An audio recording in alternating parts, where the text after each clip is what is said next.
being here every single Monday through Friday from 9 a.m. to 11 a.m. Eastern Time. You know that hour number 2 on Wednesdays is fantasy football time and fantasy football in focus, coming to you Wednesdays between 10 a.m. and 11 a.m. Eastern Time, proudly presented by the wonderful team at the Wildcat Sports Pub, 3680 Milton Avenue in Camillus, New York. Head out to the Wildcat 7 days a week, and for takeout and delivery, call them up at 315-487-2222. That's 315-487-2222. And if you want to reserve their room, you can reserve a portion of their kind of banquet room where they have their stage and their giant screen and the leather couches. It's where we do our shows every single month at the Wildcat Sports Pub with West Genesee, as well as other wonderful guests. If you want to reserve that room or a portion of that room, you definitely need to call now, especially if it has anything to do with Christmas, the holiday season, or anything within this month of December and these next couple of weeks. Call 315-487-2222 to make that reservation today before they fill up. 315-487-2222 for the Wildcat. Fantasy football in focus, NFL Week 14 of the 2023-24 season. Bye weeks for the Cardinals and the Commanders, so please don't put them out there so that you don't waste a spot on your roster. We're going to go from Thursday Night Football, which is New England at Pitt, all the way down the line to the doubleheader on Monday nights. And so if you are wondering where we're at, all you have to do is listen to where I'm at and check the schedule that's next to me and go, okay, Dan's talking about New England and Pitt, so we just started. So that means I can just wait here to hear this team and the next three and so on and so forth.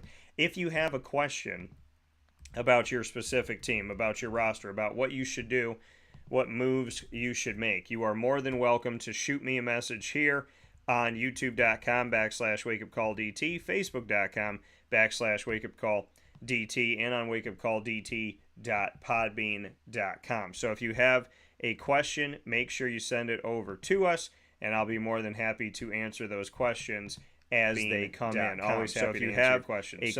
If we have anything that's coming in, which we already have some questions that have come in here, Steven said, morning. Is it a good idea to drop Stevenson or Falcons defense for Gainwell due to Swift's injury? Also, love Mayfield or Geno. Thanks. Yeah, Steven, I believe that you have already linked up with us on here. If you haven't, then make sure you subscribe and hit the notification bell. But I believe that you have, because I believe we've talked with you before. But if you haven't, feel free to do that. So good morning to everyone, including Steven, and happy to answer your question. Is it a good idea to drop Stevenson or Falcons defense for Gainwell?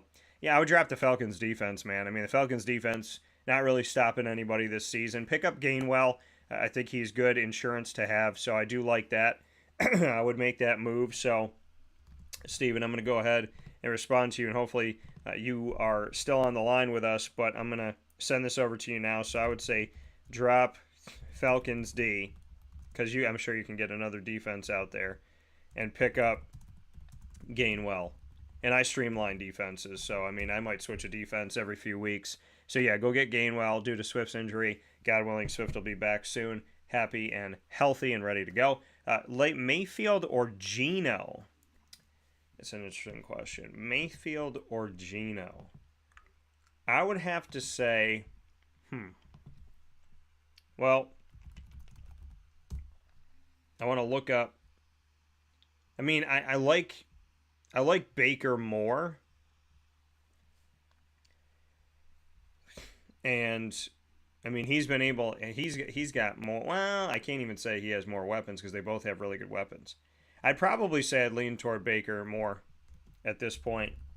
You know, Seattle's had some moments. Obviously, they've done some good things. Tyler Lockett is doing his thing. You know, DK Metcalf's doing his thing. But head to head, I would say Mayfield over Geno. I don't even think it's much of a conversation. I like Geno. I respect Geno. Geno proved me wrong. I didn't think Geno was going to be for long in the NFL as a quarterback, and he definitely proved that wrong. So I would say, yeah, I mean, I as much as I respect them both, if I had to choose between the two of them, I would pick Mayfield, and I feel like there's other people that would easily, be sitting in this room agreeing with me on that. So I'm going to go ahead And so not that they need to agree with me, because I made decisions last week that people didn't agree with, and and sometimes I'm ending up right, and sometimes somebody else is ending up right. It's not a perfect system, but I would say Mayfield if I had to choose head to head right now between the two. I would lean on Baker for this. So thank you for the question. If you have any questions coming in, like Steven's question, make sure you send it over to me ASAP. Put it on this video so that I can see it. So send it to facebook.com/wakeupcalldt or youtube.com/wakeupcalldt. You can, of course, also go to our Podbean channel. Podbean, I've been with Podbean for over a decade, and we have put our shows on there, over 1,600 episodes onto Podbean. So if you'd like to go back there and check those out, I'd greatly would appreciate it. Click follow.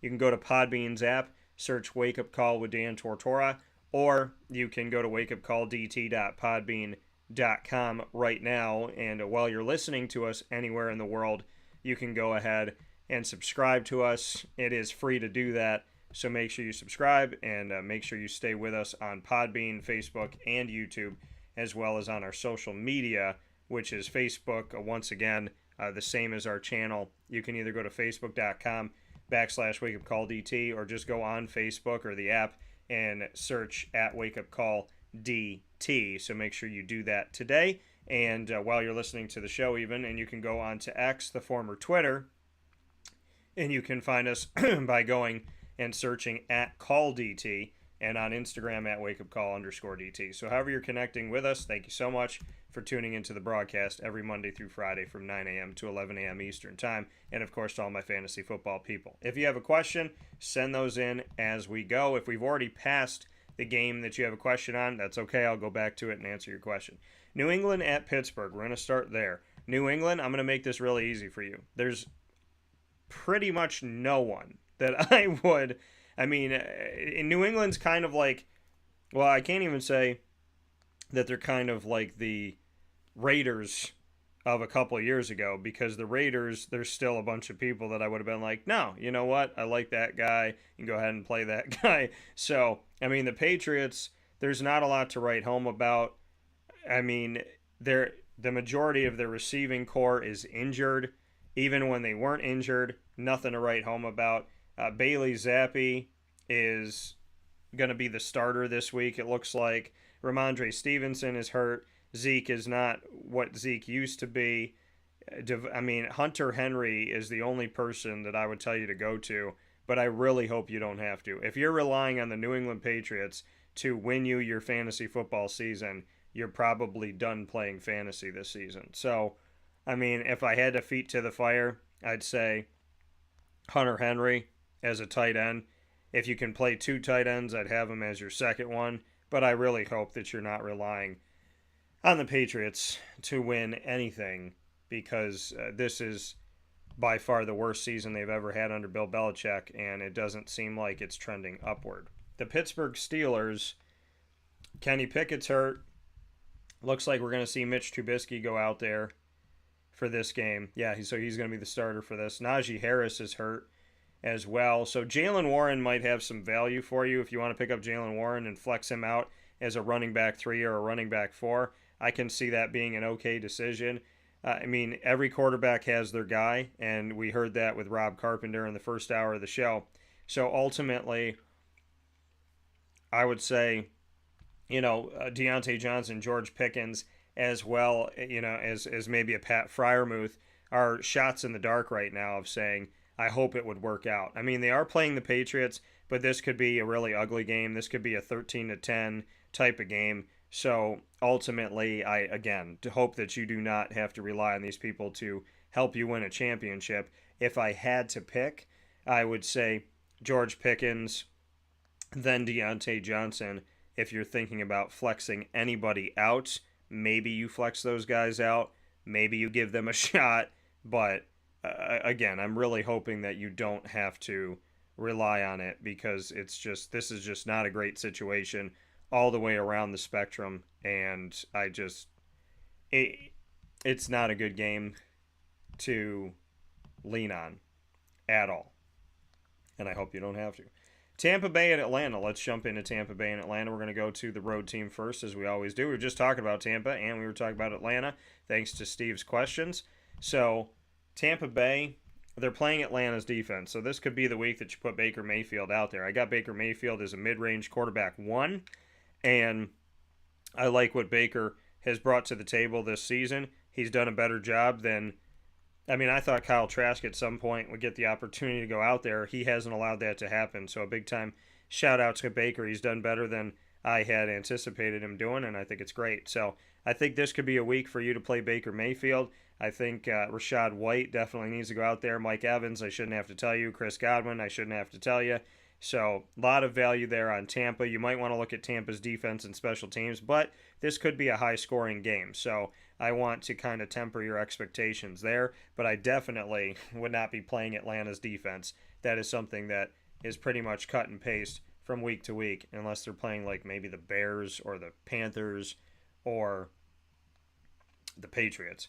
So on the other side of this for Atlanta, Bijan Robinson is worth the play. Kyle Pitts has had such an underwhelming season, but recently he starts to get back up, right? He starts to trend upward, and then people start to have that hope and that belief and that faith that, it's going to be a better season for Kyle Pitts. It's just, it hasn't translated, and hopefully it will translate. Hopefully things will get better. As of right now, I would say Kyle Pitts is still a tight end 1.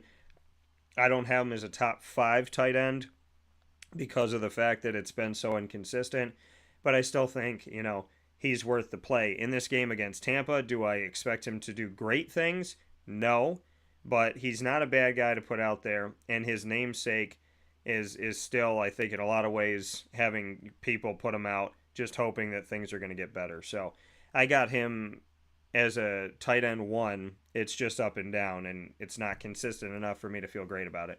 Bijan Robinson, definitely worth the play. Tyler Algier, we know that he's talented, but we know that they've been leaning more on Bijan. So Tyler, if you got a guy injured, you got a guy that's, you got to pick somebody up off the waiver wire. Tyler Algier, get him, put him as a running back 3 or 4.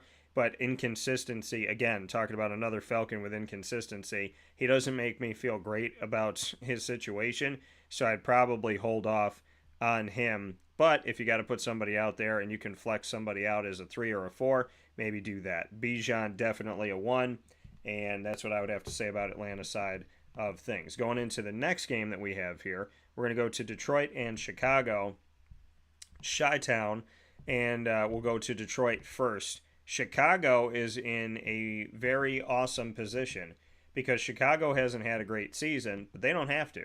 Because if Carolina continues to have a terrible season, Chicago's going to get their pick no matter what, which is insane, but that's what happens when you get draft capital and you're very intelligent with the draft capital that you bring in. So let's go to Detroit first.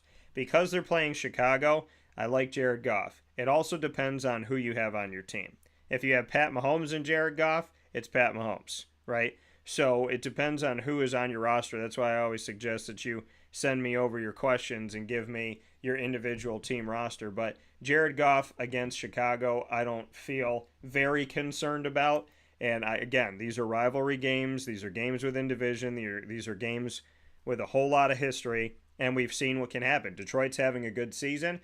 But just like in their bad seasons, they get beat on Thanksgiving. They get beat by the Green Bay Packers, and people start thinking, wow, is this the Detroit team of old? And it's not, but, a rivalry game within your division can cause for these moments that are maybe atypical to happen. Now, looking back on the season, the last time they played Chicago, it was a close game at home in Detroit, 31-26 in favor of the Lions. Justin Fields had a touchdown in that game, 16-23. He had 104 yards rushing on the ground. DJ Moore scored that one receiving touchdown, 96 yards on 7 catches. The closest to him was Darnell Mooney with 24 yards. On the other side of it for the Lions, Goff had 2 touchdowns but 3 interceptions, which helped to lead to that game being so close. David Montgomery and Jahmyr Gibbs both got in the end zone on the ground. Amon-Ra St. Brown and Jamison Williams both got into the end zone through the air. Jahmyr Gibbs was also involved in the passing game heavily, 6 targets, caught them all, 59 yards. So when we look at this matchup, it was close before, but it was due to turning the ball over. And I think that, well, I would say it's in part, obviously you turn the ball over with 3 interceptions. It's not a good thing. Jared Goff in this, I would say he's still a quarterback too, based on looking at all those numbers. David Montgomery, I got him as an RB1. I got Jahmyr Gibbs as an RB2, but still worth the play. Amon-Ra as a wide receiver 1. Jamison Williams as a potential flex out guy here, and because he does have value on the team, and I think he's going to be the true number 2 as of right now. And I like Sam Laporta. So Laporta's numbers in the last game, 5 targets, caught 3 for 18 yards. Not great, but I have Laporta as a mid to low range tight end 1 this week. The next team to talk about in this matchup is going to be the Chicago Bears. And for Chicago, Justin Fields, not a bad play. I mean, we know that he can be the leading rusher as well as obviously the leading quarterback. So Justin Fields is not a bad play in this game against Detroit. Just sheer numbers-wise, I have him as a QB2, but with everything else factored in, I got him as a QB1 on the, a mid to lower end range. He did well against them last time, had over 200 yards of total offense, so it depends on how your scoring goes. I think he's a quarterback too, but I think his ability to get over 100 yards on the ground is something that we can't overlook. So it just depends on your situation and who you have going out there. Khalil Herbert, I mean, again, Justin Fields is the leading guy, so I wouldn't really look to him. DJ Moore I got as a wide receiver 2, and Cole Kmet, I would say I'd put him as a mid-range tight end 1. Cole Kmet doesn't get the respect that he deserves, and so we're going to give some of that respect to him, a lot of that respect to him right here on Wake Up Call this morning. The Colts going up against the Bengals. The Bengals just had themselves a day against the Jaguars, hence why I am down here in our second home of the great state of Florida. Gardner Minshew. So Bengals outlast the Jaguars in a game that had 5 ties. The Colts outlast their opponent recently here, getting their job done as well. So you're looking at 2 teams that have had themselves a good past week and have been able to do some really, really good things here in the recent history. So for me, looking back on the Colts and looking back on, how they have performed so far this season, Gardner Minshew, who is a guy that I never wanted to see go from Jacksonville, I understood because they were bringing in Trevor Lawrence, but Gardner is a guy that I want to have as a backup. And think about it in this situation. With Trevor going down with an injury, Gardner Minshew would have been fantastic to have. And C.J. Beathard did some good things. I don't want to take anything away from him. I just thought that Gardner is one of those guys that would be a steal as a backup quarterback. Looking at the Colts here in most recent history, like I said, they found a way to come back. They win in overtime 31-28 on the road against Tennessee, and the Bengals win in overtime on the road against the Jaguars 34-31. And so both teams coming off of OT wins, both on the road, and both inside, and both against AFC South opponents. So kind of some uniqueness here. Looking at Gardner Minshew, I don't have him as a QB1, but he's not a bad play if you have to pick somebody up. If somebody is injured, somebody is not going to be available for your roster, maybe you have Gardner Minshew and Trevor Lawrence. Well, I don't think Gardner Minshew is a bad bet to put out there. I got him as a quarterback too, but I also respect the work that he's done. Zach Moss, I mean, I would flex him out if I did anything. Michael Pittman Jr. I have as a wide receiver 1, and I mean, looking back at their game against Tennessee, Pittman had over 100 yards. Pierce had over 100 yards. They covered him at Cincinnati. And Josh Downs, a rookie out of North Carolina, had 14 yards. So I do like Pierce as a flex for you. I like him as a wide receiver 3. I like Pittman as a wide receiver 1. On the other side of the matchup, as they take on the Cincinnati Bengals, Jake Browning, we realized, well, we're gonna see, was he that good, or was Jacksonville's defense once again so poor? Jacksonville's had 3 really bad defensive games this season. The first time they played Houston, which was at home in Jacksonville, playing Cincinnati, and playing San Fran. And unfortunately, all of those games came at home, where you would think that their worst games would be on the road, but their worst games were actually at home defensively against Cincinnati, San Francisco, and Houston. But in the Cincinnati game, they had a fighting chance down the stretch. San Fran blew them out, and Houston made mincemeat out of them. And if you don't know what that is, that means that you have relatives that have never tried to force you to eat the worst pie ever created by mankind. So, on the other side of it, Jake Browning, A.J. McCarron's back on the team, by the way. Shout out to A.J. He was on the team behind Andy Dalton and never really got his opportunity, then kind of got an opportunity, and then they let him go and ended up drafting Joe Burrow. And now to see A.J. McCarron back shows that they respect what he's done in Bengals history, which I think is great, and bringing back a familiar face. Joe Mixon, Jamar Chase, T. Higgins, all worth the play. Boyd, if you got a deep league and you got to flex him out, you can look at flexing him out. He had 5 catches against the Jaguars, so PPR-wise, that could help you too as a wide receiver 3. So a lot of value there with the Bengals, and that has to do with Jake Browning continuing to get this offense moving. Keep in mind they're 6-6, and they're not out of the playoff hunt as of yet, so that's something to really pay attention to. Next game up, we have Jacksonville at Cleveland. Jacksonville will play the entire AFC North this season. They'll play 3 of those 4 in a row, and coming up next are the Cleveland Browns. So we're going to go to Jacksonville first, as Jacksonville is the road team. We found out that Trevor Lawrence has a high ankle sprain. It is not season-ending, which is hopefully very promising, and God bless to that and a speedy recovery for Trevor Lawrence. So C.J. Beathard may be taken over here, as Trevor is questionable in this game. Travis Etienne Jr. is worth the play here. I got him as a a running back 1. Calvin Ridley, I have him as a wide receiver 1, including the fact with Christian Kirk being out with a groin injury this week. God willing, he'll be okay. Zay Jones is not a bad wide receiver 3 to flex out. Calvin Ridley becomes even more of a 1 with Christian Kirk being out. Evan Engram, I got him as a tight end 1, mid-range tight end 1. I like him in the matchup as well, despite them being on the road.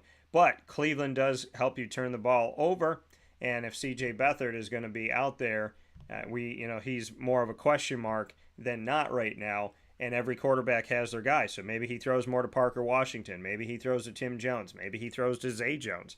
So all things that we have to obviously look at here, and hopefully he'll be able to move the ball down the field. But Engram, Ridley, and Jones have value here. And if Beathard wants to try and go out, and we saw him do this in overtime, go to your safety blankets, go to Evan Engram. So him and Travis Etienne, their value continues to stay strong here. Ridley and Zay Jones, more of a question mark, depending on where he wants to go with the ball, and him getting the ball out against a Cleveland defense that's done some good things this season.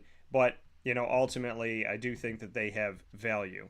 Greg said, shout out to Dan, pitcher, Bengals quarterback coach, and Cortland State alumni and Cortland High School alumni. Yes, so Dan, pitcher, Bengals quarterback coach, much love to him, and much appreciation for Central and Upstate New York continuing to showcase the wonderful talent that comes out of the beautiful community that doesn't get the respect that it deserves, but it does with me. And so Jacksonville at Cleveland, Jacksonville's side of it, gave you those players to look to. On Cleveland's side, we can look to the fact that this is a really interesting situation. Dorian Thompson-Robinson, he's played before, but he has a concussion. God willing, he'll be okay. P.J. Walker's play doesn't look like they want to give it to him. Deshaun Watson's on IR. So, Joe Flacco, here's an interesting story. Joe Flacco goes to the playoffs with the Ravens. The Ravens are the old Browns. The Browns are a new team that started in '99 that doesn't have the history of the original Browns, which went to the Baltimore Ravens. Joe Flacco was a Raven, and now Joe Flacco is a Brown, which is kind of cool. So, looking at this right now, it's just been a cluster of who is it going to be. Jerome Ford, I have him as a running back 3. Amari Cooper, with him being hurt with a concussion. It really takes down a lot of opportunity here. Jacksonville's defense, I would imagine, is going to get back on the horse here and get some takeaways. There's really nobody on Cleveland I would suggest that you definitely put out there. You can look at Jerome Ford as a 3 or a 4 running back. David Njoku, not really sold. Elijah Moore, I'm not sold on him either. So I don't have anybody I feel very confident about with Cleveland this week. Carolina at New Orleans. We'll go to Carolina first. Carolina has been nothing short of a mess, and as bad as they are, as I said, they're not going to get the number 1 pick, because if they get it, they owe it to Chicago. They're 1-11 this season, and I don't feel great about anybody out there. Adam Thielen could be a wide receiver 3, flex out. We could see DJ Shark Jr. be a wide receiver 4, flex out. Jonathan Mingo could be a 3 flex. Those are the only guys that I would mention from Carolina. On New Orleans side of things in this matchup in the state of Louisiana, for the New Orleans Saints, Derek Carr has a concussion that's left him questionable, so look for Jameis Winston and Taysom Hill, because Taysom's going to be used more, maybe at quarterback, Wildcat, tight end, and all that good stuff, running back. I got Taysom Hill as a true flex to put out there on your team this week. Alvin Kamara worth the play. Chris Olave, it depends on if they can get the ball out to him, but I still like Olave as I'd probably put him as a low-end wide receiver 1 just because of the situation this week. But I still have him as some value. I put him as a mid-range to low-end 1. And Joe Flacco, a fighting blue hen, yes he is. And so is my good buddy John Strayevsky, who is his kicker when they were both at Delaware. And Delaware will now be officially joining Conference USA as a football member, and they'll be transitioning from FCS to FBS here in the not too distant future. So nice words there from Greg. We'll go to Houston at the Jets before we take a step aside for a fast break. We know that the Jets defense has been their strongest point this season, and they've had some good looks on special teams. Houston has just looked good overall, way ahead of schedule according to many people out there. Unfortunately, Tank Dell is injured, so he has a lower leg injury that's left him out. I look to Nico Collins in this case to have some more opportunity, but somebody else is going to have to help him out, whether it's Mechie III, Robert Woods, or Noah Brown, because you got Sauce Gardner and the crew on the other side going up against you in the secondary. So Nico Collins, to me, is a wide receiver 3 because of the situation and Tank Dell not being there. Dameon Pierce and Devin Singletary, this is one of those things where Dameon Pierce was the one bright spot on the team last year, and now with Singletary coming in, you wonder, is Dameon Pierce even going to be on the team after this season, as he's still in his rookie contract in his second year. But if we go back and we look at the matchup that they just had against the Denver Broncos, we go back and look at that Denver Broncos matchup where they won 22-17. Again, the Broncos just strong defense and playing better football than they get credit for. C.J. Stroud had 1 touchdown, no interceptions. Pierce scored on the ground. He had 15 carries to Devin Singletary's 8 carries. And we saw Nico Collins get almost 200 yards receiving in the absence of Tank Dell. So I do like Nico Collins. And I you know what? I think, well, they're playing my only concern is that they're playing the Jets defense. So I'm going to I'll put him as a 2 instead of a 3. I think if you flex him out, it's a very safe flex. But I could move him up to a 2 with the numbers that he's been doing, especially because Denver's defense is pretty good as well. Dameon Pierce, I'd flex him out as a running back 3, low-end 2, high-end 3. C.J. Stroud, because of the game he's playing, I got him as a low-end 1, high-end 2 at quarterback, but I'm very high on C.J. Stroud, and first Ohio State quarterback in a long time to not be translated to another position and to really make some hay. And he, again, Offensive Rookie of the Year, he's putting himself out for that in a big, big way this season. For the New York Jets, none of their quarterbacks are working. Zach Wilson's back to being QB2 because the other situations are not working out.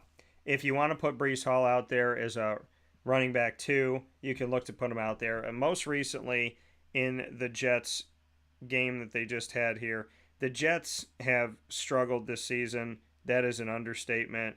And, they put their eggs in the basket of Aaron Rodgers. Unfortunately, injuries happen. And looking at the team right now, they're on a 5-game losing streak. They just lost to Atlanta 13-8, and Atlanta does not have a defense that is going to keep a lot of teams down, in my opinion. Brees had a terrible day, 13 carries for 16 yards. Xavier Gibson led the way. Every quarterback has their guy, and it was Tim Boyle, and he went to Gibson. Garrett Wilson still got 50 yards. I got Garrett Wilson as a wide receiver 3. I have Brees Hall as a running back 3. And Xavier Gibson, because of him being utilized, if Trevor Siemian likes him, you could flex him out and hope for the best as a wide receiver 4.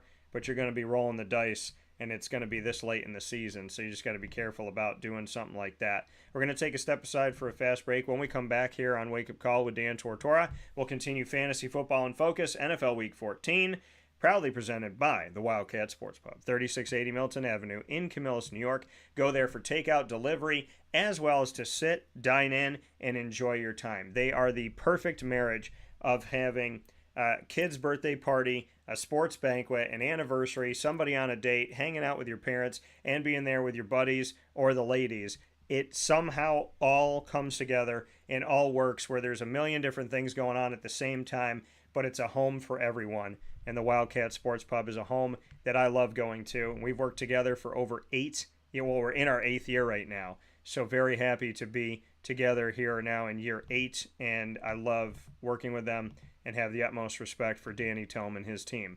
So make sure you head out there to 3680 Milton Avenue today. We'll take a step aside for a fast break, and that's out in Camillus, New York. When we come back, we will head to the rest of the games right after this. Carvel DeWitt, it's what happy tastes like. Do you know why? Because we make ice cream. Creamy, rich, flavorful ice cream. Not yogurt or iced milk like some of our competitors. Ice cream. Fresh, by hand, daily. For the calorie conscious, we have something new for you. Our new Carvelite. Same great flavor, creaminess, and texture of our regular ice cream with only 35 calories an ounce. So whether you want an ice cream cake, flying saucer, dasher, carvalanche, hard or soft ice cream, we will satisfy your craving with our fresh, handmade regular or new Carvelite ice cream. Carvel DeWitt. It's what happy tastes like. The Wildcat Sports Pub in Camillus, New York is located on 3680 Milton Avenue in the Home Depot Plaza. It is your family-friendly sports bar and restaurant. Folks, some sports bars aren't family-friendly. Some family-friendly restaurants are not sports bars. The Wildcat Sports Pub in Camillus, New York is proud to be both. It is that marriage that you've been looking for years. The Wildcat Sports Pub is your home base for your sports bar and restaurant needs, games for the kids, indoor and outdoor activities, and enough things on the menu to come back every single week and get to try something new. They're open Sundays from noon to 8 p.m., Monday through Wednesday, 11 a.m. to 11 p.m., and Thursday through Saturday from 11 a.m. to midnight. For reservations and party information, call 315-487-2222 for the Wildcat family-friendly sports pub and restaurant.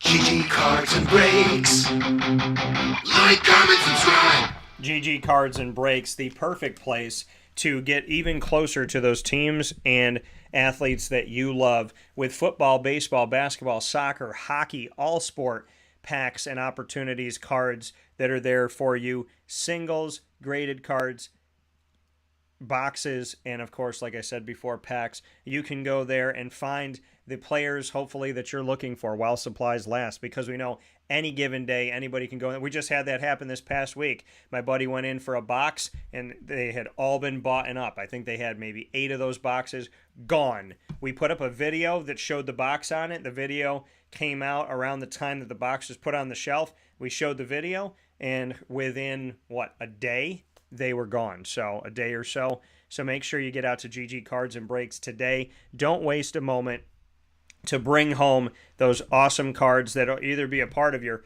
personal collection or something that you might want to trade or something that you're getting for somebody else for their birthday or for the upcoming holiday season. Make sure you head out to GG Cards and Breaks on 639 Delmar Place in Syracuse, New York, right off of Teal Ave. Open 7 days a week, Monday through Saturday from 10 a.m. to 6 p.m. and on Sundays from 10 a.m. to 5 p.m. You can always find out different things with their inventory and more by going to ggcardsandbreaks.com. And we appreciate everybody that's walked through the door. Let them know that Wake Up Call sent you, or you could simply just say, DT told me to come in. Go to GG Cards and Breaks and keep that same hobby alive with new memories today and every day. With that being said, here on Wake Up Call with Dan Tortora, always happy to be hanging out with you. The next game we have up, the Rams and the Ravens. The Los Angeles Rams and the Baltimore Ravens. We're going to go to the Los Angeles Rams right now and jump in here to their game and what they got going on. The Los Angeles Rams, they haven't had themselves a bad season. They're 6-6. They're not out of the playoff hunt. They don't get the credit they deserve. And who would have thunk that Matt Stafford and Carson Wentz would one day be on the same team? Matty Stafford, with all the work he did with the Detroit Lions, he looked like he might be one of those Lions that has a ton of personal success, but that the team never gets to the Super Bowl. He ends up going to the Rams. I said in the first couple of years, he's got a shot to win a Super Bowl, did it in his first year. Carson Wentz, he helped his team get to the Super Bowl in Philadelphia after being the number 2 overall pick behind Jared Goff, who used to be the Rams quarterback. So how crazy is that? Jared Goff's in Detroit. Matt Stafford goes from Detroit to the Rams, and the number 1 pick played for the Rams, Jared Goff, and now the number 2 pick is playing for the Rams. So that's just crazy to me to look back on everything. The 2016 NFL draft, number 1 and number 2 overall picks can now both say that they have been Rams quarterbacks with Carson Wentz coming into town. So I want to go to the Rams first in this matchup and take a look at them as they are the road team and how they've done most recently in their play. Now the Rams here, taking a look at their season, the Los Angeles Rams, as I said, are 6-6 this season. And looking at where everything's been at, they're on a 3-game winning streak. They just defeated Cleveland 36-19 back on December 3rd. And going back and looking at that game, the Rams, Matty Stafford, had 279 yards, 3 touchdowns, no interceptions against that Cleveland defense that I said has done some good things this season. Kyron Williams, Notre Dame running back, has done a tremendous job. Puka Nacua making it happen. And Demarcus Robinson, who used to be a Kansas City Chief, he got into the end zone with Puka and Cooper Kupp in this matchup. Playing against the Ravens, a little bit different, and playing on the road, West Coast, East Coast. So Matty Stafford, I got him as a low-end 1, high-end 2 at quarterback this week. Kyron Williams I have as a running back 2. Cooper Kupp I have as a wide receiver 1, including the fact that Puka Nacua has an AC joint shoulder injury, so he's questionable. God willing, he's able to go. If he cannot, then you might want to flex out Demarcus Robinson or Tutu Atwell, as he could step things up. But Cooper Kupp, definitely worth the play. On the other side, for the Baltimore Ravens, taking a look at their season, they are 9-3. They're currently in the top 3 in the AFC. Lamar Jackson, worth the play. Keaton Mitchell, as well as Gus Edwards, both of those guys can get some things done. Looking at how they have fared recently here, I want to go to their last game that the Baltimore Ravens had. And if you have a question, make sure you send it in to youtube.com/wakeupcalldt, facebook.com/wakeupcalldt, and on wakeupcalldt.podbean.com if you have a question. If you're watching the show on playback and you have a question, make sure you send it in to me ASAP. Or pardon me, if you're watching this on playback, make sure you respond to the video so that I can answer it specifically from the video, or I may not see it, and I don't want to miss your questions. So Lamar Jackson's worth the play to me. Keaton Mitchell got 9 carries. Gus got 8 in their last game, which was a win on the road over the other LA team, and that was over the Chargers on the West Coast. Now they have the Rams coming to them on the East Coast. It's hard for East Coast teams to win on the West Coast that I've watched in history, but they did it 20-10. Isaiah Likely, in the absence of Mark Andrews, continues to step up and do a good job. Zay Flowers continues to be involved in the rushing game and the receiving game, had a touchdown on the ground and through the air. So Keaton Mitchell and Gus Edwards, I got them both comfortably as running back 3s. I got Lamar Jackson still as a QB1. I have Zay Flowers as a true flex out that you should be putting out there. You could put him in your 2 deep at wide receiver, but to me, he's a true flex because of the fact that he's a running back, wide receiver type of guy. Isaiah Likely, too, I look to him as a low-end 1 at tight end because of the fact that he is serviceable. Lamar Jackson does utilize him. So I'd say mid-range to low-range tight end 1, especially in the absence of Mark Andrews, unfortunately, which is hopeful to return right before the end of the regular season. And God bless to everyone who is going through any type of pain, that they will heal completely and for good, and no matter what, through God, and handle well whatever comes their way. In Jesus' most precious name, amen. In the name of the Father, and of the Son, and of the Holy Spirit, amen. I think it's important to continue to pray always and pray for each other and continue to be strong in that. I think if this world prayed more, we'd be a lot better of a place. Better hearts, warmer hearts. Minnesota at the loss, and I pray that all of your hearts are warmed, not just this holiday season, but always, because it shouldn't take the holidays to get you somewhere. You should be nice all the time. Going to our next game here, Minnesota at the Vegas Raiders. So to get into Minnesota first, the Minnesota Vikings, they have not had themselves a bad go at it at all. They're 6-6 this season, despite losing Kirk Cousins, and God willing, he'll be back okay. Josh Dobbs, that man still goes to work, still doing his thing, and, you know, it's been up and down, but he's been serviceable. If Justin Jefferson with a hamstring injury can get out there, that would be huge for all my fantasy teams trying to make the playoffs, as I had Justin Jefferson in 3 of my 4 leagues. So if he is able to go, then I would put him out there, just monitor that. Right now, Jordan Addison is a good one to put out. I'd flex him out as a wide receiver 3. In a deep league, maybe you put him as a 2.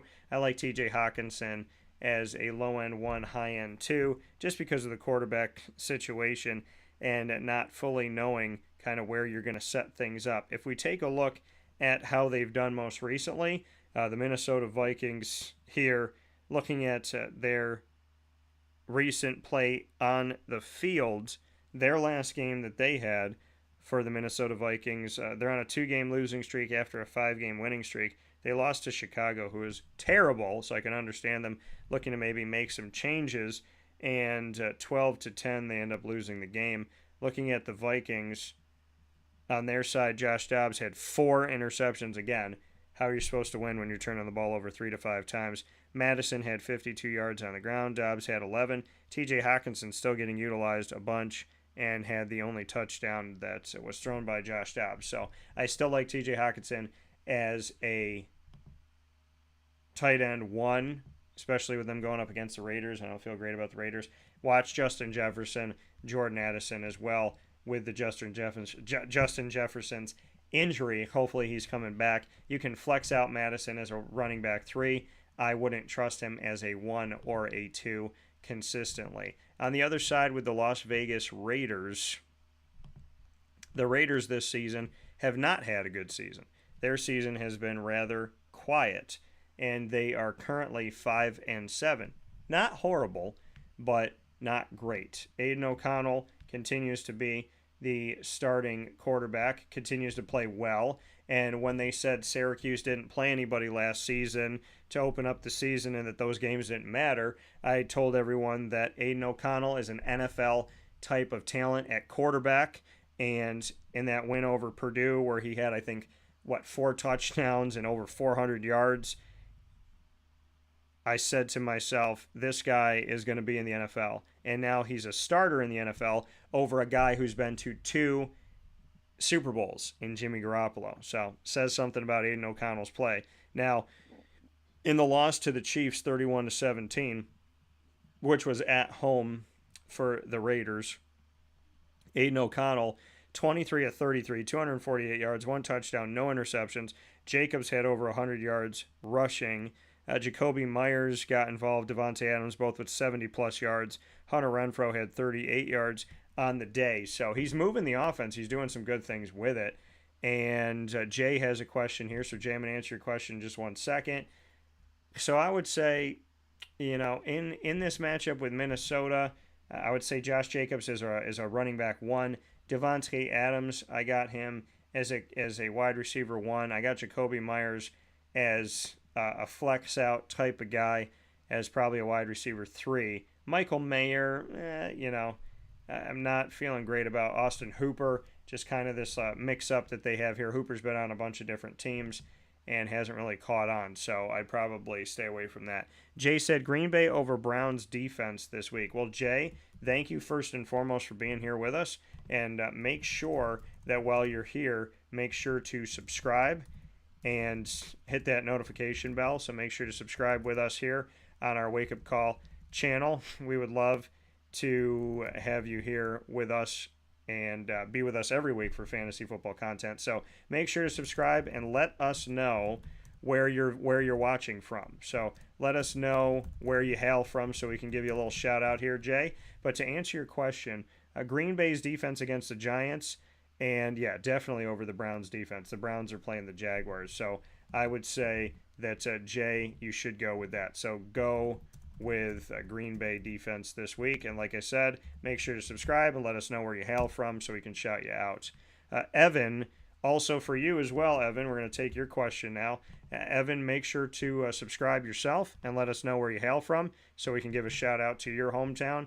And make sure to subscribe and hit the notification bell while you're hanging out here with us. Your question, Evan. Bench 2. Saquon, Swift, Warren, Najee's a little banged up, Ridley, T-Law, and Kirk hurt, D-Hop, or Gabe Davis. So who to bench? Well, DeAndre Swift's been going through an injury, so I would look at benching DeAndre Swift. I'm going to take just a little quick, or not, pardon me, well, I don't think I said that. I think I said that in my head. I was thinking about DeAndre still on the Lions, but DeAndre being injured here, he is questionable, so Kenneth Gainwell could be going out there. So if you had to bench, I would bench Swift, and I would look at, let me see here. I would look at benching Swift, and then Saquon is playing Green Bay. Gabe Davis is...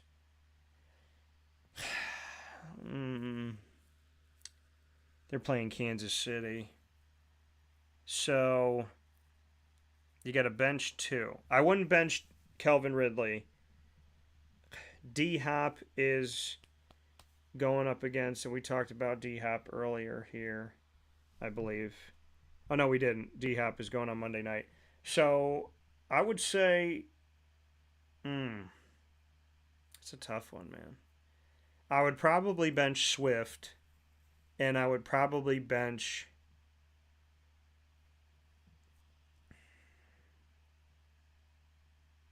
I'd probably bench D-Hop if I had to choose amongst those right now. In this moment, that's what I would do, Evan. Make sure to subscribe and let us know where you hail from.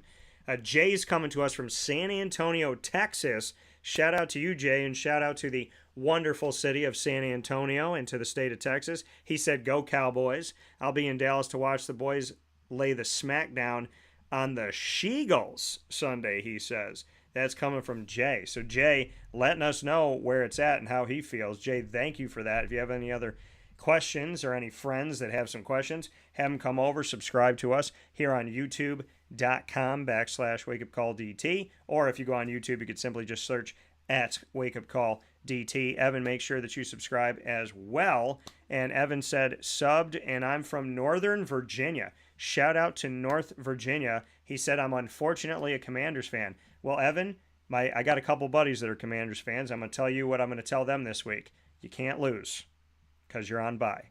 So you will not have a loss this week. You will not have frustration for a week of Commanders football. And hopefully things will get better. So Evan, thank you. Make sure to subscribe. Jay, make sure to do the same. And Jay said he did, so thank you for that. And a big-time shout-out to Northern Virginia and to San Antonio, Texas. If you have a question, shoot the questions over to me. Happy to help. Next matchup that we have coming on over here is going to bring us to Seattle and San Francisco. What a game. Again, a divisional game. So don't count out the Seahawks because of the fact that we're playing in division. So Kenneth Walker, this is the issue. And they've had this issue for a couple seasons. It doesn't matter who their running backs are, unfortunately. Kenneth Walker's got an oblique injury. He's questionable. Charbonnet has a knee injury. He's questionable. So, and they're playing San Fran's defense, which is very questionable how much they're going to be able to do against them. DK and Tyler Lockett both have value here. I got them as safe wide receiver 2s. And then, I mean, they're putting up a lot of production. They're just playing San Fran's defense. So I have them as guys to put out there, but I also am looking at the fact that they're playing a team that very well could go to the Super Bowl this season. On the other side of it, Brock Purdy, I got him as a low-end 1, high-end 2 at quarterback. Christian McCaffrey's a definite play. Debo's a definite play. Kittle, not exactly what he used to be, but I still got him as a tight end 1. Brandon Ayuk, I have him out there. I'd probably flex him out there. Ayuk's been up and down, but I think there's more value on Kansas City, and I would look at playing Kansas City's defense.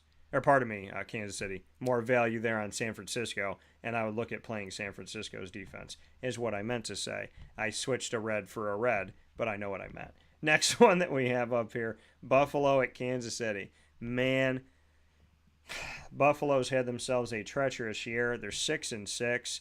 I said Buffalo would win the division before they played a game this season, and I said, but my caveat was, if Tua stays healthy, I can also see Miami winning the division. Tua is healthy, thank the good Lord, and he honors God, which I appreciate so much because he's not afraid to do it publicly. And Tua, for me, is a really strong quarterback. He's a difference maker for this team, and he's just done a tremendous job, and I love seeing him out there. So I would say Josh Allen, tough. I mean, how do you keep Josh Allen off, right? So I still got him as a QB1, despite the struggles. I do like Josh Allen. James Cook, I have him as running back 2. Stephon Diggs, I have as a wide receiver 2 in this matchup. Gabe Davis, I have him as a wide receiver 2, a step ahead of Stephon Diggs. Dalton Kincaid, I got him as a tight end 1 still. I got him as like a mid-range tight end 1. On the other side for Kansas City has shown what I said early this season. Remember what I said in October? I was like, this team's struggling offensively, and they're leaning on their defense. But, you know, if teams can keep them by 20 or under 20, they could be in trouble, and they have been. They're 8-4, but they're struggling to score that ball. Patty Mahomes and Travis Kelce are the definite plays. Isaiah Pacheco is a running back 2. And outside of that, I mean, their receiving core is what it's always been outside of Tyreek Hill. It could be anybody any given week, so I don't feel good about telling you, yeah, definitely play that guy because it is so wildly inconsistent. Kansas City's just trying to get the ball to somebody, but they don't have that one key or those 2 key receivers. He has Kelce, and that's it. So that's been an issue, and this team definitely is going to have to address their wide receiver situation at some point if they want to be able to have some more consistency. Denver at the Chargers, especially with the talent that they have at quarterback, which, you know, you could also beg the question, if he's so talented, then, you know, he's got to get more out of these guys, but he can't help it if they drop the ball. Can't help it if they run the wrong route, right? So there's some things you could say, okay, Pat Mahomes should be able to throw to anybody, but then there's the other side of it where it's like they might be able to throw to anybody, but at the same time, there's the side of the fact that they got to catch it, they got to run the right route, and they got to do the right things. Next thing up here, Denver at the Chargers. Chargers aren't playing well. Denver is definitely exceeding expectations at 6-6. Javonte Williams, I got him as a running back 2, worth putting out there. I got Cortland Sutton as a wide receiver 2 as well. I like them both. Jerry Jeudy, he's been okay. I am as a wide receiver 3. He's definitely not lived up to some of the a lot of the expectations, I would say, coming into the season. But that's the problem with expectations, right? How do people ever live up to your expectations? Because if they live up to them, then you make new ones, and it seems like they're always chasing expectations, which is not fair to anybody to have to do. So we shall see. Going up to the next matchup that we have here, or on the other side of the matchup, I should say, for the Chargers. Taking a look at the Chargers this season, the Chargers, like I said, have not had a really good season. This has been an underwhelming year for Los Angeles, and now they're playing a defense that's been pretty dang good and beat Kansas City almost twice and beat them once. The Chargers, they stopped their 3-game losing streak by beating the Patriots, which doesn't seem hard to do this season. The problem is they beat the Patriots 6-0, so their offense still had a terrible day against a terrible team this season. Herbert was 22 at 37, no touchdowns, no interceptions. Eckler was 14 carries for 18 yards. Keenan Allen looked okay. Quentin Johnson, the rookie out of TCU, he looked okay as well. So they're playing a good defense here. So I got Keenan Allen still as a 1. I got Quentin Johnston as a flex out 2. I got Eckler as a running back 2 because he's playing Denver's defense, and they haven't been great. I mean, I haven't even put him as a 3 or flex him out, but the one I feel the best about is Keenan Allen. We're going to take our final step aside here on Wake Up Call, giving you some bonus time today. We'll be back with Sunday and Monday Night Football. 2 games on Monday night. That typically just happens in the beginning of the season, but we're getting another one here in Week 14. In these unique times, there are those in our community that give us a sense of normalcy and positivity. Pizza Man on 50 Oswego Street in Baldwinsville has been here for you for over 35 years and is here now. Call 315-638-1234 or order online at pizzamanbville.com to bring those familiar tastes into your home. And remember to come see our monthly on-site broadcasts centered around the community and our Baldwinsville Bees. Pizza Man in Baldwinsville. Any way you slice it, they are always here for you.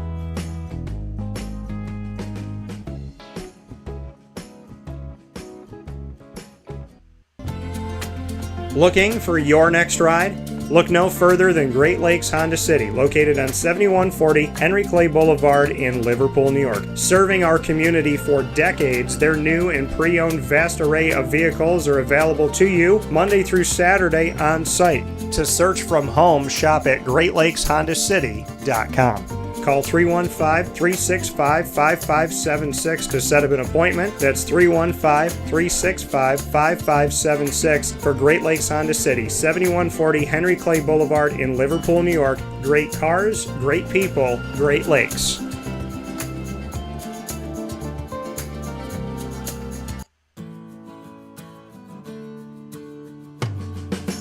Our corporate purpose at Chick-fil-A is to glorify God by being faithful stewards of all that's entrusted to us and to positively influence all those who come in contact with Chick-fil-A. And what became increasingly clear from our success in Cicero is that people love Chick-fil-A. And also I think we recognized that, we had a great opportunity to grow the brand and grow our platform. I felt incredibly grateful when I was selected to be a Chick-fil-A operator.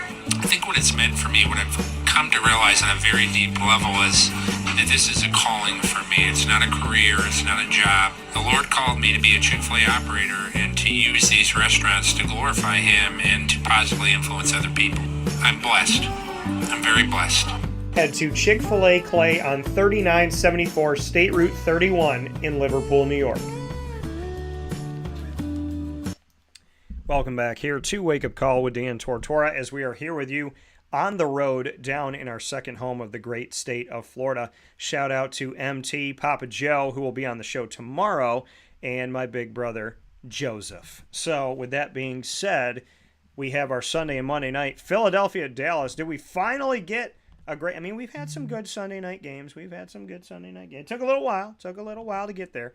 But this one is a marquee game if anyone is. Philadelphia just lost to San Francisco, which is some of the help that Dallas needed as the division's still open here. the Dallas Cowboys, the Philadelphia Eagles, fighting for the rights of the NFC East, and they're going to Dallas to do it this time around.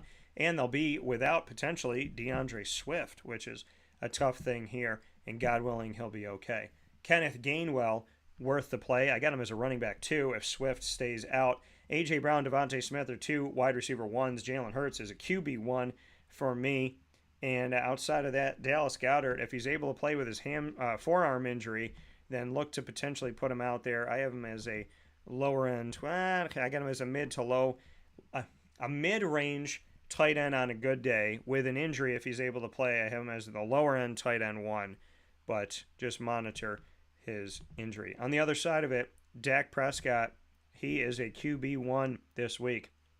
Tony Pollard is a running back to put out there for you as well. CeeDee Lamb is a definite for me. Brandon Cooks, I have him as a low end 2, high end 3.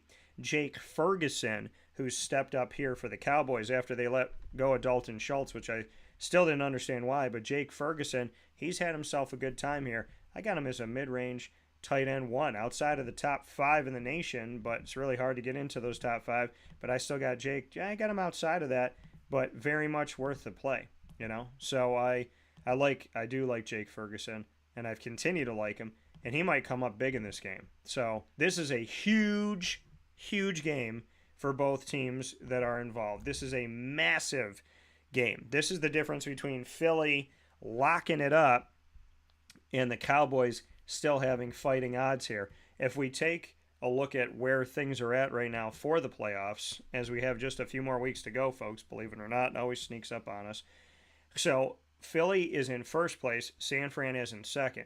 If Philly loses and San Fran wins, then San Fran jumps to first at 10-3.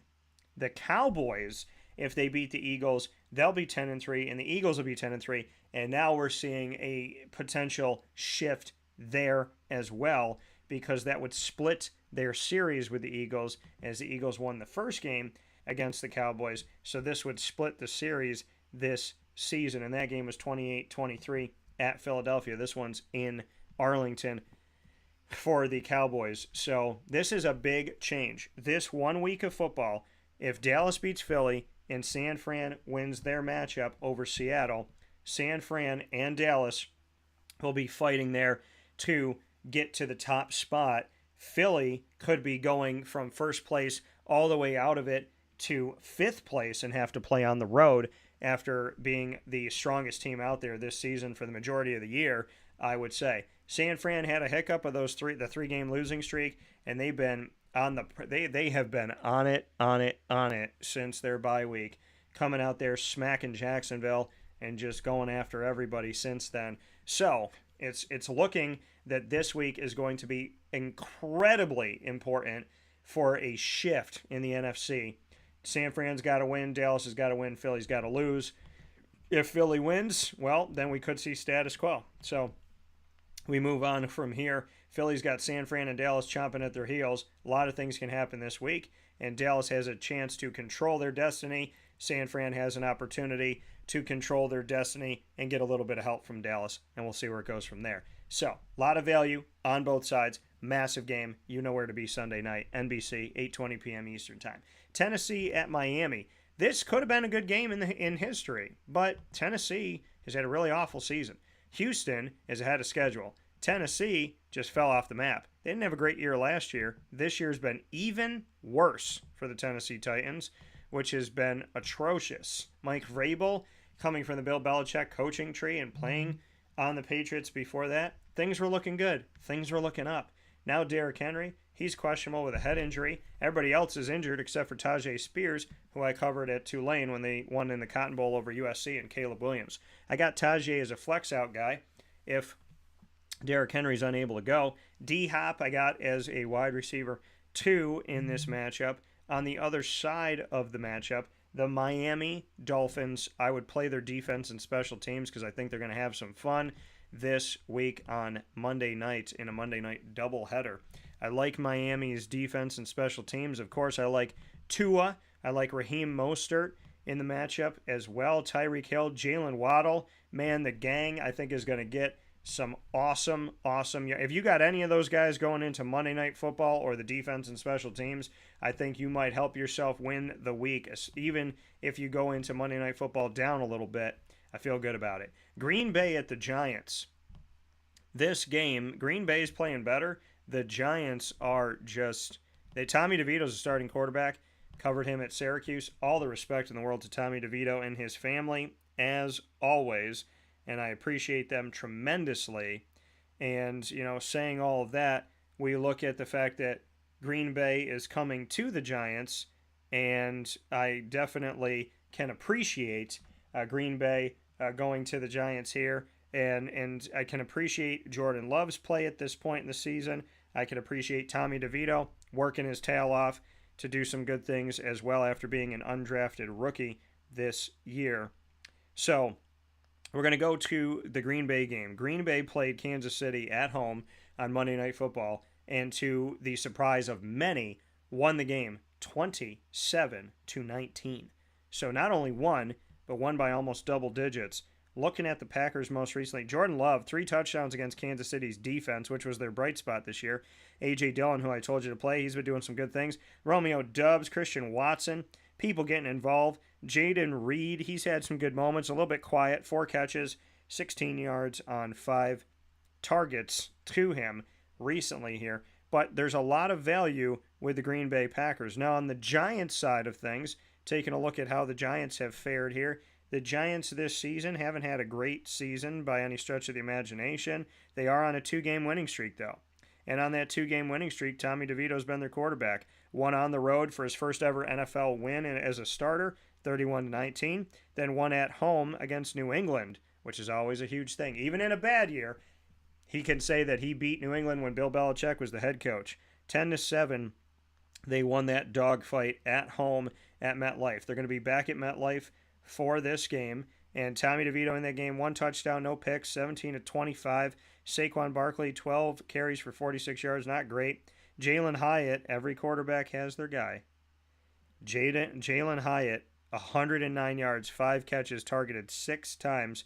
Wendell Robinson, 5 targets, 4 catches, 26 yards.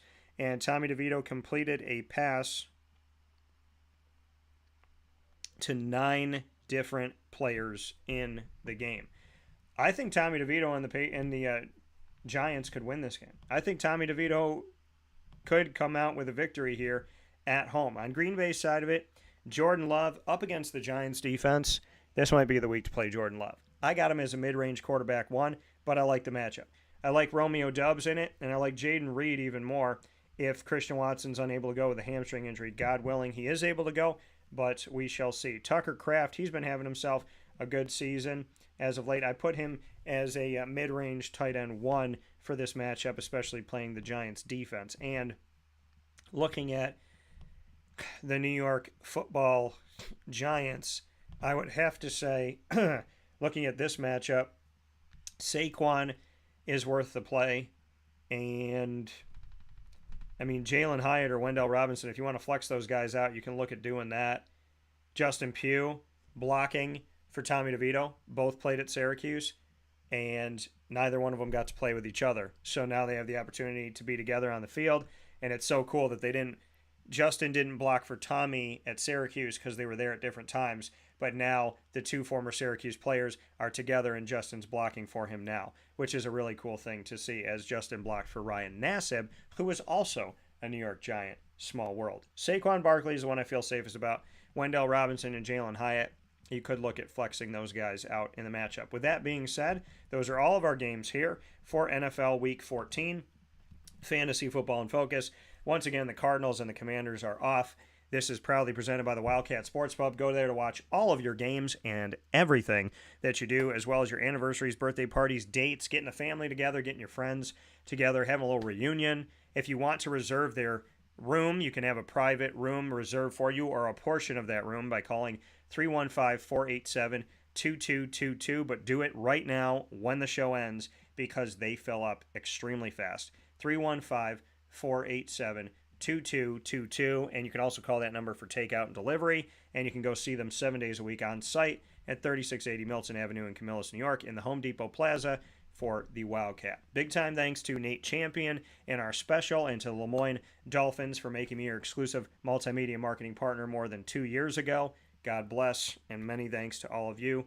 Dr. Linda Lemira, Bob Beretta, the board, I love you and appreciate you all. To the coaches, I feel the same. To the student athletes as well. Rob Carpenter, thank you for all of your love and appreciation and treating me like a member of your family. Our brotherhood is strong, and I might not have played on the Syracuse football field, but a lot of those football players treat me like a brother, Rob being one of them, and I appreciate it tremendously. Shout out to the Jets as well, who took a chance on Rob, went out there and had some fun, and has been honored by them this past weekend.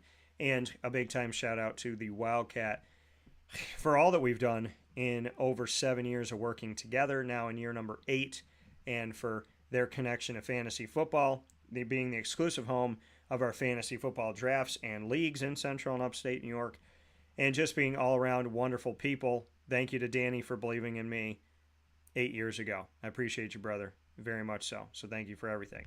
With that being said, Facebook, YouTube.com, both /WakeUpCallDT. Find us on there live Monday through Friday from 9 a.m. to 11 a.m. Eastern Time, and on wakeupcalldt.podbean.com as well for internet streaming radio. Once we go live, we jump into the archives. You can find us on Amazon Music, Audible, iTunes, and Apple Podcasts, iHeartRadio, Player FM, Podbean, Podchaser.com, Podvine, Spotify, TuneIn, and YouTube.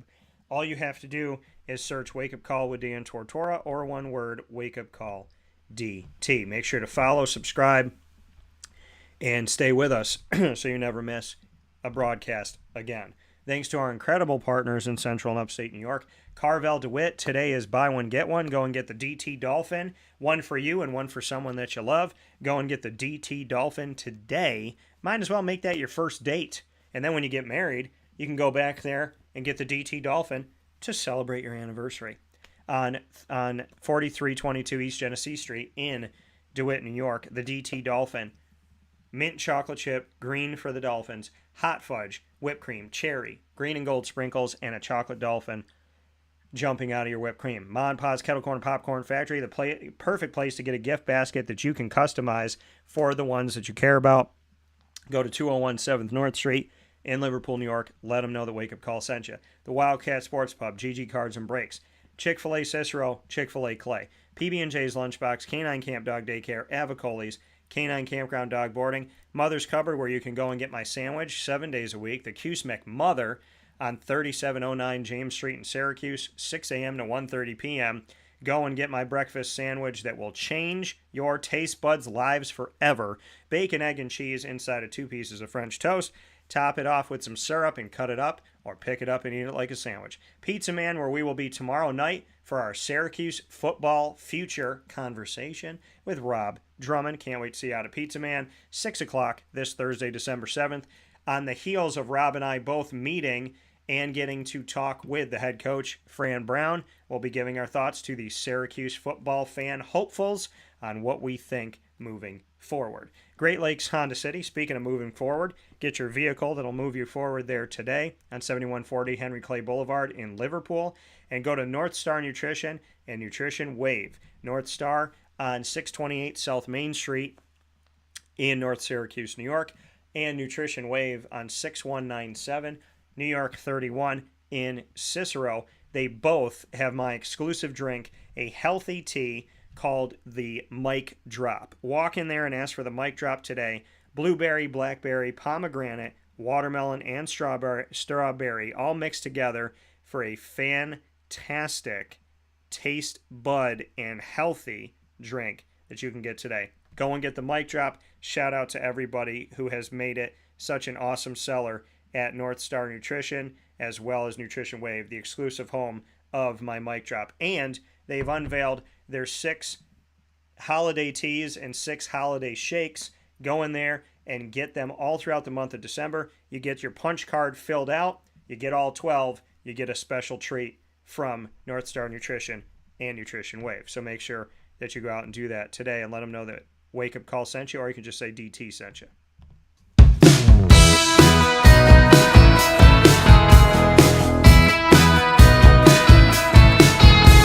The The Lemoyne College Dolphins are exclusive multimedia marketing partners with Wake Up Call with Dan Tortora. Find your Dolphins every single month, including Wednesdays, 9 a.m. Eastern Time, with AD&DT. The first and third Wednesday of each month, we're ad-libbing, so Bob Beretta's AD&DT will be this Friday, and we gave you a bonus Dolphin Dive. The Dolphin Dive, second and fourth Wednesday of each month, here exclusively on Wake Up Call with student athletes, coaches, administration, future Dolphins, and alumni all throughout the year. Find all of our content by going to our YouTube channel, youtube.com/wakeupcalldt. Click subscribe, hit the notification bell, see the Lemoyne playlist, and you can also find them on the exclusive partners tab on wakeupcalldt.com underneath that tab for Lemoyne. And of course, go to LemoyneDolphins.com for more information. Fins way up.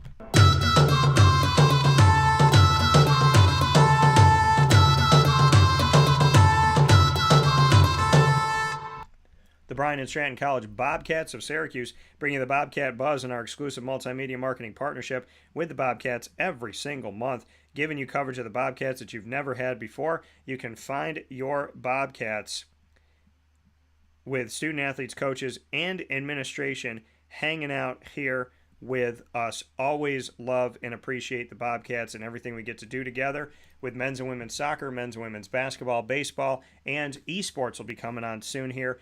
And you can find all that content on youtube.com/wakeupcalldt. Click subscribe, hit the notification bell, make that thing spin, and you can find the playlist BSC Syracuse on our YouTube channel for all of our Bobcat Buzz content. You can also find them under the exclusive partners tab on wakeupcalldt.com as BSC Syracuse. For more information, go to syracuse.bscbobcats.com.